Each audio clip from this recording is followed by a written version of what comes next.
Let's now move on to the next final form control that we're going to learn, which is basically the scroll bars and spinners. These scroll bars will help you maneuver from one value to the other using your mouse.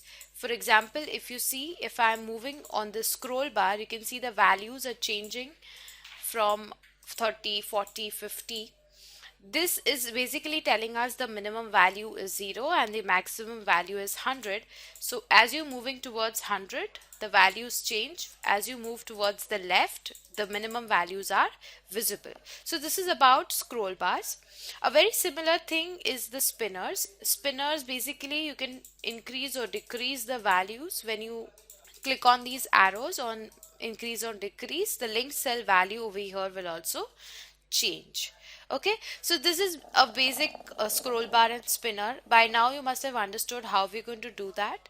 So let's just quickly prepare or create a scroll bar and then a spinner, and we go to the developer tab. Under insert, we need to click on scroll bars.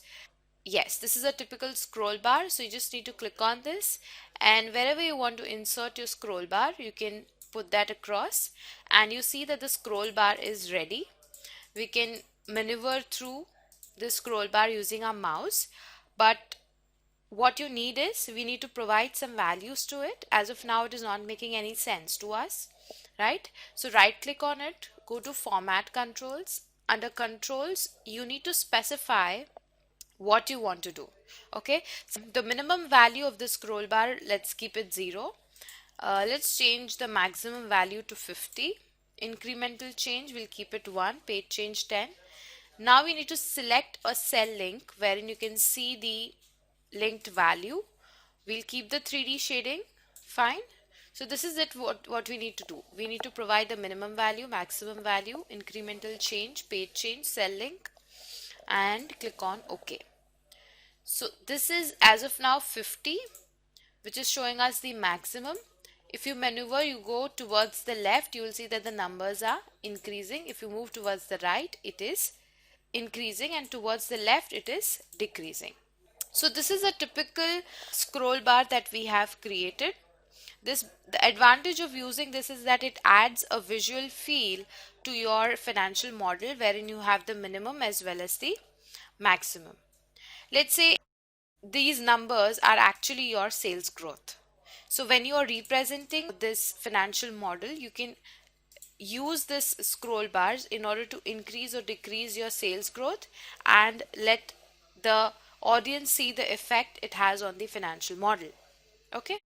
Similar thing is a spinner. Let's add up a spinner. Go to developer tab. Under insert, this is a spin button. So we can just add a spin button, and you will be able to see a increase or decrease arrows. As of now, it does not perform anything.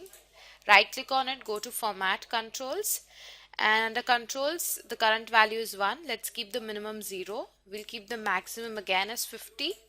Link the cell, and we have the linked cell, again 3D shading, and click on OK. As of now, it is 1. If you were to increase this, you will find that the number is now increasing. It's increasing, and if you were to decrease it, the number is decreasing.